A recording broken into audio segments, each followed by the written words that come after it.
Novembro de 1955. Sugestões para o trabalho de cura.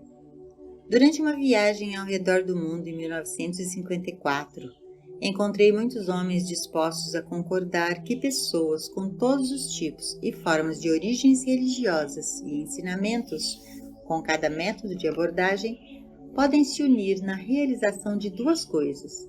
Primeiro, a realização de Deus como ser individual, ou seja, nossa união consciente com Deus, nossa unidade com a fonte de todo o bem. E segundo, as orações da Igreja não podem curar.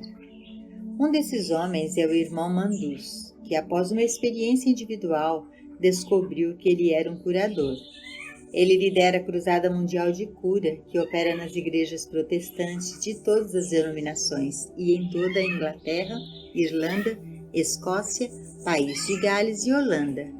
Irmão Mandus está convencido de que, uma vez que as pessoas saibam que existe um poder de cura na verdade espiritual, elas não ficarão mais satisfeitas apenas ouvindo sermões e, eventualmente, será necessário que os ministros das igrejas atinjam a consciência de cura que lhes permitirá ir e fazer o mesmo.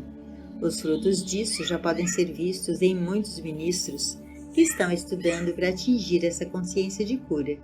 E recentemente, a Igreja da Inglaterra realizou uma conferência em que todos os curadores bem conhecidos foram convidados, para que a Igreja pudesse aprender como a cura é realizada. Antes do nosso encontro no ano passado, o irmão Mandus leu os escritos do Caminho Infinito e me escreveu dizendo o quanto estava de acordo com esse ensinamento e quão próximo e paralelo era em relação aos seus próprios desdobramentos. Eu respondi sua carta e uma correspondência e amizade se desenvolveu entre nós. Depois de conhecê-lo, saí com o sentimento de que o irmão Mandus é um estado de consciência realizada, consciência de Deus, consciência crística, e que qualquer cura que ele faça não é através do que ele diz ou como ele diz, mas sim através do estado de consciência que ele é. Embora seus escritos parecessem estranhos para nós, no meio e por trás de tudo você pode ver como a mesma consciência está aparecendo na Terra naquela parte do país, fazendo o trabalho naquele caminho, enquanto está aparecendo na Terra nesta parte do país, fazendo o trabalho deste modo. Embora seu trabalho em sua apresentação seja inteiramente diferente do nosso, o motivo final é o mesmo. E para que você possa ver como essa mensagem é universal, eu gostaria de compartilhar uma parte de uma carta recente. Meu querido Joel, fiquei muito emocionado e profundamente comovido com sua recente carta, com sua mensagem vibrante de amor, poder e autoridade. Eu estou com você por todo o caminho, em sua clara visão da realização de Deus como o único poder, a única atividade, e que, portanto, não há necessidade de lutar contra as crenças negativas, que são em si mesmas apenas uma crença em uma individualidade separada de Deus. De fato, todas as situações negativas só têm poder quando nós mesmos reconhecemos e aprofundamos nossa consciência delas, concentrando-nos em uma batalha para vencê-las. Certamente eu sei, no meu ministério de cura, que as curas espontâneas ocorrem quando, efetivamente, conhecemos nossa unidade em Deus, em um abandono de esforço para superar qualquer coisa. Nós descansamos no divino e, portanto, só pode haver o divino em plena, livre e perfeita expressão. Em Deus não há doença, portanto a doença não pode existir, exceto quando insistimos em nos separar do divino para acreditar em falsas aparências. É tão maravilhoso como uma nova realização está começando a alcançar as massas. Com você, eu vejo as mais maravilhosas possibilidades de um reviver espiritual em nosso tempo, e com isso, eu não quero dizer reviver a moda antiga, mas uma nova revitalização que nos traz a todos ao Espírito absoluto, no qual todo o poder de Deus pode resplandecer em perfeita expressão. Que idade maravilhosa é essa! Nunca na história houve tal oportunidade de trazer milhões de pessoas para uma realização central de sua divindade. Tal é o conforto e força de sentir-me unido a você nesta unidade do Espírito, portanto, unidade um com o outro. Em Espírito, portanto, tudo que eu tenho é teu, e poderes infinitos e as potências são liberadas em você e em mim, e em todas as vidas que tocam as nossas. Eu me regozijo com você e agradeço por ser assim. Grandes eventos estão acontecendo e você realmente diz que este será um ano maravilhoso. Abençoo você por escrever e meu espírito se funde com o seu, muito antes que essas palavras possam chegar até você por letra impressa. Neste momento, estou absolutamente em sintonia com você e você sabe que Deus usa-me para abençoá-lo e a você para abençoar-me, pois é Ele quem faz as obras. Mil bênçãos e amor para todos nós, seu devotadamente irmão Mandus. Isso não mostra um belo espírito de unidade? Isso não é uma ruptura de ideia do meu ensino e do seu ensino, do ensinamento desta igreja e dos ensinamentos daquela igreja, na realização da verdade que existe apenas um espírito e que esse Espírito levantará o nosso corpo mortal, assim como ressuscitou Jesus Cristo dentre os mortos? Que o Espírito não é judeu nem gentil, nem cristão nem muçulmano, oriental nem ocidental, que o Espírito é Deus Ele mesmo, permeando a consciência humana, onde quer que a consciência humana esteja disposta a abrir-se sem preconceito, sem parcialidade, sem limitação, e perceber que este é o Espírito de Deus em mim, operando através de mim para sua bênção? Que este é o Espírito de Deus em você, trabalhando através de você para minha bênção, desde que nós somos um em Cristo Jesus? Provavelmente, nunca antes na história tantas pessoas concordaram que o que estamos mostrando ao mundo não é algo pessoal, com direitos autorais de ensino ou religião, separados dos ensinamentos básicos de Deus, mas sim que estamos mostrando o próprio Espírito de Deus. A sabedoria de todas as idades mais uma vez vem à luz na consciência humana e pela primeira vez, literalmente, milhões estão sendo orientados e ensinados sobre sua divindade individual. Deus é o seu ser, a sua mente, o seu espírito. Deus é a única lei, a única atividade. É Deus quem nos une de modo que quem abençoa um, abençoa a todos. Qualquer manifestação do Espírito, presença ou poder de Deus em minha experiência individual, torna-se sua experiência individual no momento em que conscientemente nos unimos como um. Isso é verdade para todo aquele que pode abrir a consciência para esta realização. Vamos todos nos unir na percepção de que eu estou no Pai e o Pai está em mim, e que, portanto, você está em mim e eu estou em você, e estamos todos juntos no Pai, unidos em unidade. A luz dessa sabedoria está entrando na consciência humana em todo o globo, apressando o dia em que o reino dos céus virá à terra. Um dos pontos mais vitais de toda a mensagem do caminho infinito, um que é repetido uma e outra vez em todos os escritos, é a natureza do erro. Isso é um ponto sobre o qual as igrejas do mundo devem finalmente concordar, porque é isso que impede que suas orações sejam orações de cura. As orações da igreja não podem curar porque a doença e o pecado não existem como condições e, portanto, a oração a Deus não é o caminho para curá-los. Deus não pode curar ou remover aquilo que não existe. As condições negativas não existem. Elas operam apenas em proporção ao nosso reconhecimento e nossa determinação em combatê-las. É só quando relaxamos na realização de nossa união de Deus, de nossa união em Deus, de Deus e com Deus, somente descansamos na percepção de que Deus é ser e identidade individual e até mesmo a substância do corpo. Só então podemos tomar o próximo passo e chegar ao entendimento de que as condições negativas não existem, mas que existem apenas como crenças universais que individualmente estamos aceitando. Se você está aceitando a doença e condições negativas, há trabalho a fazer, e isso é rejeitar tais crenças. não combatendo doenças ou resistindo a condições pecaminosas ou negativas, mas conscientemente percebendo que nem doença e nem pecado é entidade, tem substância, lei ou continuidade. A maioria das pessoas não percebe que elas é que dão realidade às mesmas condições das quais elas desejam se libertar.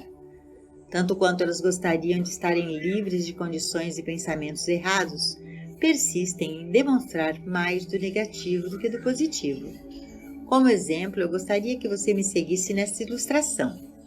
Vamos fingir que alguns de nós estão reunidos para uma conversa informal quando o telefone toca e ouve você.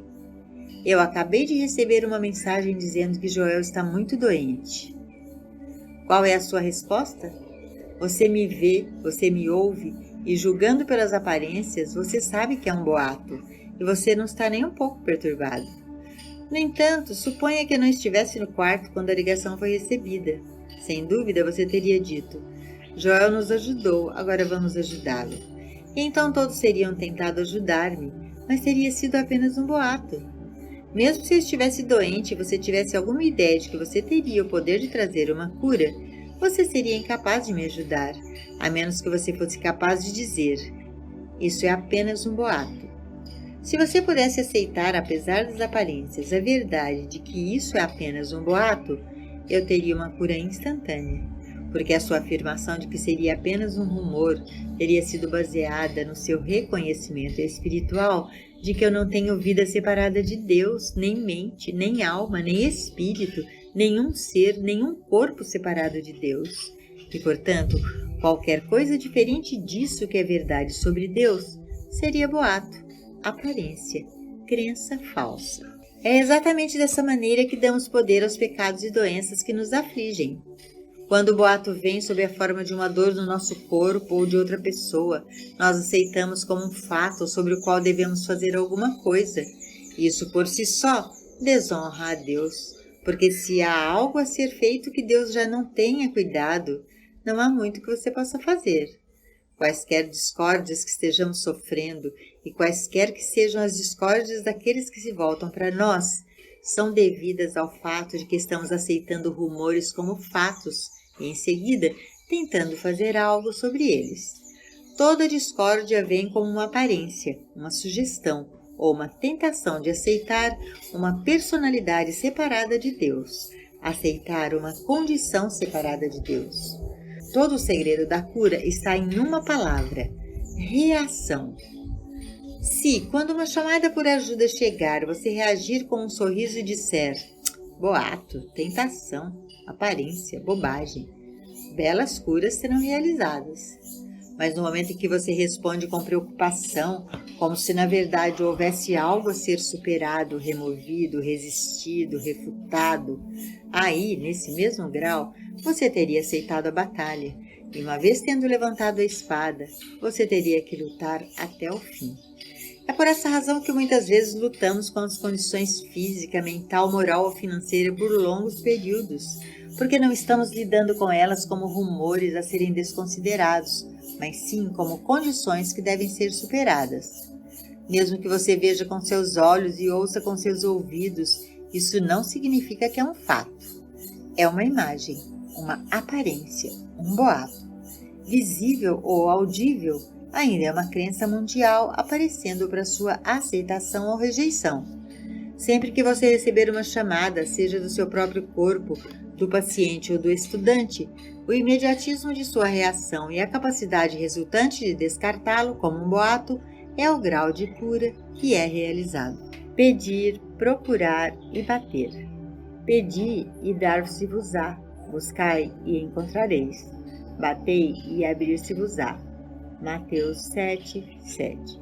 Essas palavras do Mestre Jesus levantaram a questão entre os alunos se estamos ou não contradizendo-nos quando dizemos: não pergunte, não procure. Não há contradição, em vez disso, há outra pergunta. O que o Mestre quis dizer quando disse: peça, procure, bata? À medida que passamos a entender mais completamente a mensagem de Jesus Cristo, saberemos o que pedir, procurar, bater, pois isso faz parte do desenvolvimento espiritual, mas não no sentido da aceitação do mundo. Não há vácuos, nem falta, nem limitações, nem condições negativas de qualquer espécie em um mundo de Deus. Não há outro mundo, exceto o falso mundo da ilusão que nós aceitamos e que, consequentemente, odiamos, tememos ou amamos. Existe apenas harmonia no mundo de Deus. Se isso não fosse verdade, Deus não seria algo a ser adorado, procurado e almejado. Se houvesse um único pecado, ou doença, ou morte em todo o mundo de Deus, Deus seria o responsável. Portanto, há rumores de discórdias, de rumores de doenças, rumores de pecado, e nós os aceitamos como se fossem fatos, e assim os demonstramos. Enquanto a Igreja ensinar seu povo a orar por pessoas e coisas, ele será iludido e enganado por este conceito de Deus e oração. Se a Igreja abrisse suas portas para que pudéssemos utilizar o silêncio com a pureza e a integridade, lá estabelecida por seus próprios motivos justos, então poderíamos entrar e orar a oração de pedir, buscar e bater. Não que as discórdias do mundo fossem superadas, mas a luz interior mostrando as harmonias do mundo de Deus seriam reveladas. Podemos buscar a consciência da verdade. Podemos pedir uma compreensão de Deus como ser individual. Podemos desejar, até mesmo lutar para alcançar aquela mente que também estava em Cristo Jesus.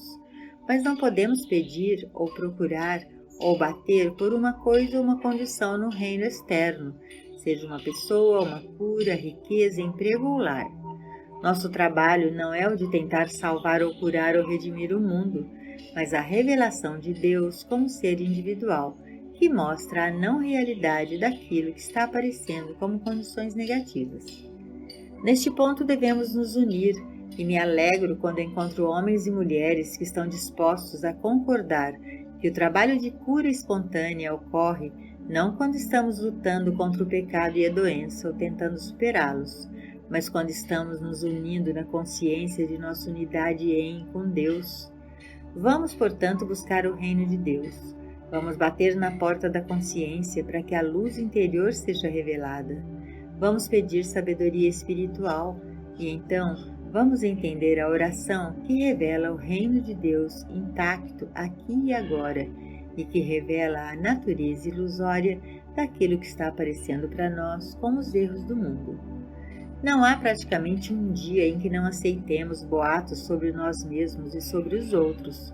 Normalmente, o boato não é o quão bom o fulano é, mas o quão doente, pecaminoso, o quão pobre ou quão morto ele é.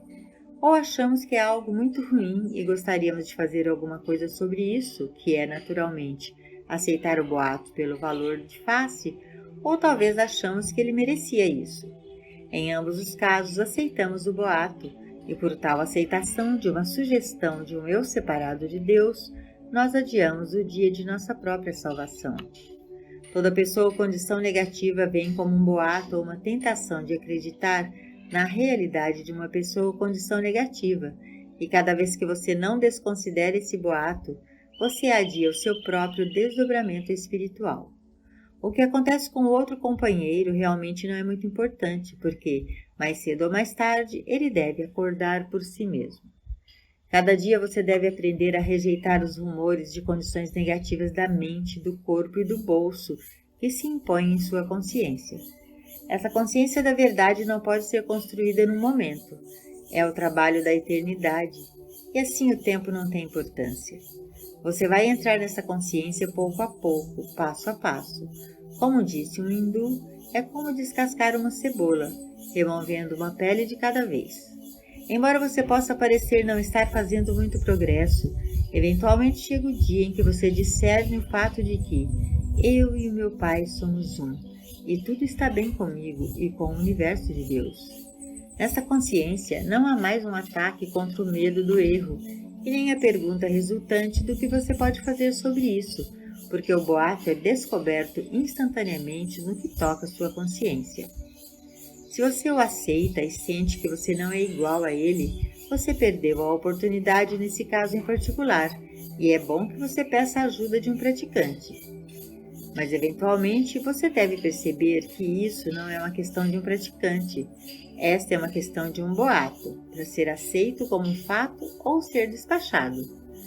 Todo dia é perdido e desperdiçado até você aprender que toda discórdia e desarmonia em sua própria vida ou na de outros vem apenas como um boato, uma tentação, um clamor de um eu separado de Deus, uma crença em uma presença ou poder separados de Deus. Essa percepção não virá em sua plenitude de um estalo, mas você está no caminho depois de ter realizado essa percepção. Então, cada dia se torna um dia de pedir, procurar e bater, não para as coisas deste mundo, mas para a percepção de que tua graça está mantendo este universo em sua integridade, pureza, perfeição, eternidade e imortalidade originais. Porque aquele que pede, recebe, o que busca, encontra, e ao que bate, abrir-se-lhe-á. Moisés, Davi e outros dos grandes personagens do Antigo Testamento ensinaram a doutrina de um Deus, mas de todos eles, o profeta inspirado Isaías foi mais enfático, e em todo o livro de Isaías você encontrará suas exortações e conselhos. Assim diz o Senhor, Rei de Israel e seu Redentor, o Senhor dos Exércitos. Eu sou o primeiro e eu sou o último, e fora de mim não há Deus. Não vos assombreis, nem temais, porventura desde então não vou-lo fiz ouvir e não vou-lo anunciei? Porque vós sois as minhas testemunhas. Porventura há outro Deus fora de mim? Não, não há outra rocha que eu conheça. Eu sou o Senhor e não há outro. Fora de mim não há Deus. Olhai para mim e sereis salvos, vós, todos os termos da terra, porque eu sou Deus e não há outro. Isaías. Praticar a presença de Deus é duplo, não é apenas perceber Deus como um só, como uma única lei que governa esse universo, a única substância, a única causa, o único efeito. Mas avançando para o segundo ponto que chamamos de a natureza do erro. A mente humana não gosta desse termo, natureza do erro. A mente humana preferiria uma religião poliana, positiva e ingênua, que declarasse que Deus é amor, e enquanto isso, permitindo o ataque da serpente das crenças universais. Você, individualmente, deve aprender a não simplesmente ignorar o erro. Você deve estar disposto a encará-lo de frente e conhecê-lo pelo que ele é, um nada, um boato, uma tentação, uma crença universal em uma presença e poder à parte de Deus. A mente humana deve estar disposta a despertar para a percepção de que essas aparências de erro só existem e só têm presença e poder em nossa experiência até que, com o tempo, nós aprendemos a natureza deles como ilusão. Anos atrás alguém me disse, e os hospitais e cemitérios? Naquela época eu não tinha resposta. Agora eu sei a resposta. Sempre haverá hospitais e cemitérios, desde que as pessoas não estejam dispostas a olhar as situações bem no olho e saber que cada uma dessas aparências tem existência apenas como uma crença mental universal, uma sugestão de um eu separado de Deus, de uma lei à parte de Deus e de uma condição à parte de Deus. Enquanto as pessoas estiverem dispostas a acreditar que Deus é um grande poder que pode curar doenças ou enriquecê-las, não haverá fim para essas coisas chamadas hospitais e cemitérios. Uma coisa é acreditar que existe um Deus que supera o erro, mas deixa você no erro. Outra coisa é saber que existe um Deus que é infinitamente bom, ao lado do qual não há mais ninguém.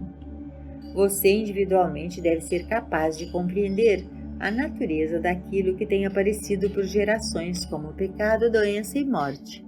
Você deve ser capaz de perceber que você tem aceitado esses boatos porque você não conhece o Cristo como a identidade de cada indivíduo da face do globo. Uma vez que você sabe disso, você pode rejeitar cada boato e descartá-lo. A maioria dos metafísicos declara: isto não é verdade, isto nunca aconteceu. Pois é verdade e aconteceu, mas que mal pode acontecer ao Cristo? Crucifique-o, sepulte-o e veja se ele não anda na terra novamente. Não adianta negar o crucifixo, não adianta negar o túmulo, mas que diferença faz? É um poder? É uma presença? Existe uma atividade à parte de Deus? Existe uma mente separada de Deus? Existe uma lei separada de Deus? Há vida sem Deus? Não há outros deuses, a não ser um. E ele é o eu sou do seu ser e do meu ser. E quando o boato chega até você vindo de uma personalidade separada de Deus, você deve estar alerta o suficiente para olhar diretamente para o Cristo de Deus e saber que Cristo é a única identidade do ser individual. Apenas essa percepção constitui um indivíduo que é separado das crenças mortais. Somente quem, em alguma medida, percebeu que o Cristo é a identidade individual, que cada indivíduo é o Filho de Deus, pode dizer: que poder há nesses rumores ou crenças? Vamos, portanto, pedir e procurar e bater por mais luz espiritual, por mais sabedoria espiritual, por mais consciência espiritual. Vamos sempre lembrar que podemos orar, pedir, procurar, bater, desde que seja para algo que não seja deste mundo, porque este mundo não pode ser demonstrado espiritualmente.